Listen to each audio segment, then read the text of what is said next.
सिरपुर नामक गांव में था एक चक्की वाला रामनाथ नाम का। रामनाथ अपनी माँ सरस्वती जी, उसकी पत्नी सूर्यवती और 3 बच्चों के साथ रहता था।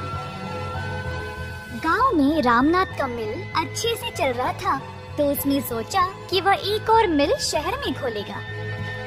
शहर में बसने के बाद रामनाथ को अच्छा मुनाफा मिलने लगा, पर शहर में जाते ही उसकी पत्नी, जो बचपन से गांव में ही रही थी, अचानक से बदल गई, जैसे कि उसको शहर के तौर तरीके पहले से ही पता हो।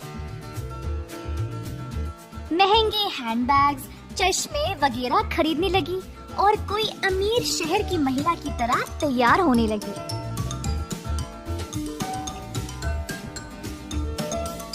एक दिन सूर्यवती जी ने अपनी बहू को बुलाया और कहा,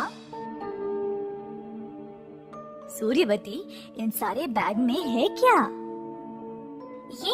वो मैंने कुछ हैंडबैग्स और चश्मे खरीदे हैं। क्या ये सब करना जरूरी है बेटी? मेरा पैसा है अम्मा जी, जो मेरी मर्जी। अब मैं गांव में नहीं रहती हूँ ना, मुझे पता है यहाँ के लोगों के साथ चलने के लिए क्या क्या करना पड़ता है, और मुझे आपसे तो कोई सलाह नहीं चाहिए। नहीं बेटी, पैसे तो पेड़ पर नहीं उगते ना। इस घर की बहू होते हुए तुम्हें भविष्य के बारे में भी सोचना चाहिए और सोच समझकर पैसे खर्च करने चाहिए। तुम जो ये सब कर रही हो वो ठीक नहीं है बेटी। मेरी मर्जी अम्मा जी, मैं अपनी शर्तों पर जीना चाहती हूँ और मुझे किसी की सलाह नहीं चाहिए। अगर कोई मेरे विरुद्ध भी बोले तो मुझे कोई फर्क नहीं पड़ता। इसी तरह सूर्यवती चिड़चिड़ी होकर अपनी सासू माँ से कड़वी बातें बोलती थी। दूसरी ओर माँ अपने बेटे रामनाथ को इस बारे में समझाकर सूर्यवती में अच्छा बदलाव लाने के लिए कहती है, पर सूर्यवती को यही लगता था कि माँ जी उसके पति को उसके ही विरुद्ध करने की कोशिश कर रही थी। दिन दिन ऐसे ही बीत गए और सूर्यवती और भी कठोर और घमंडी बनने लगी। एक दिन सूर्यवती रामनाथ को अपनी बड़ी बेटी की शादी के बारे में पूछती है। वह किसी को कुछ ही दिनों से जानती थी और वह चाहती थी कि उसकी इस नए सहेली के बेटे के साथ उनकी बेटी की शादी की जाए। हम तो इन लोगों को जानते भी नहीं, ऐसे घर में हम शादी कैसे कर सकते हैं? मेरा यकीन करिए, उनका केवल एक ही बेटा है जिसने अमेरिका में पढ़ाई भी की है। उनके पिता तो नहीं है, पर उसने अकेले सारी जिम्मेदारी संभाली है और अपनी माँ का ख्याल भी रखता है। ये लोग बहुत बड़े बंगले में रहते हैं और अच्छे खासे पैसे वाले हैं। नहीं, मैं गांव से ही कोई अच्छा सा लड़का देखूंगी। इन शहर के लड़कों पर मुझे कोई यकीन नहीं है। नहीं, मैं जैसा चाहती हूँ वैसे ही होगा। अगर मेरी बात नहीं मानोगे तो मैं घर छोड़कर चली जाऊंगी और कभी वापस नहीं आऊंगी।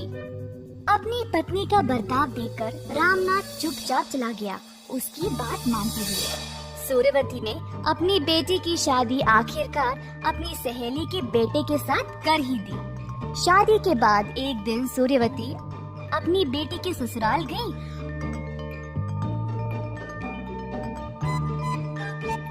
और इतना बड़ा बंगला देखकर हैरान रह गई।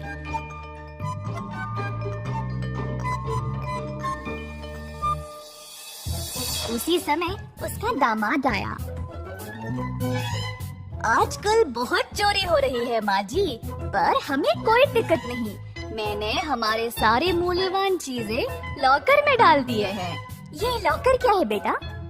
कुछ नहीं सूर्यवती, बस एक जगह है जहाँ पर हम अपने जेवरात और जरूरी कागजात रखते हैं बंद करके, और जब भी चाहे उनको हम वापस ले सकते हैं। बातों बातों में सूर्यवती ने अपनी बेटी को बोला कि वह भी उसके सारे गहने और कागजात अपने पति को दे दे लॉकर में रखने के लिए। माँ की बात मानकर उसने बिल्कुल वैसे ही किया। अगले दिन सूर्यवती के दामाद ने अपनी पत्नी को वापस मैके भेजा और बोला कि वह अपने माँ के घर से 50,000 रुपए जल्दी ले आए, क्योंकि कोई संकट आ गई है।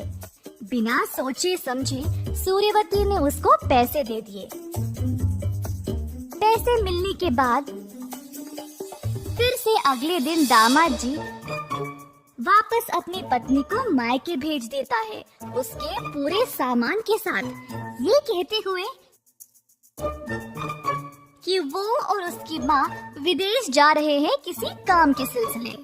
ये सब देखकर रामनाथ को अपने दामाद पर शक होने लगा। उसने सोचा, काम के लिए इनको देश छोड़कर जाने की क्या आवश्यकता, और वो भी अचानक से, पता तो लगाना पड़ेगा।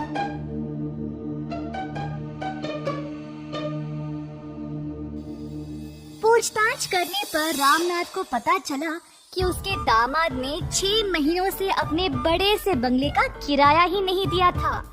तुरंत उसको समझ आ गया कि उसके दामाद ने उन सबको धोखा दिया है। जल्दी वह घर गया सबको ये बात बोलने के लिए।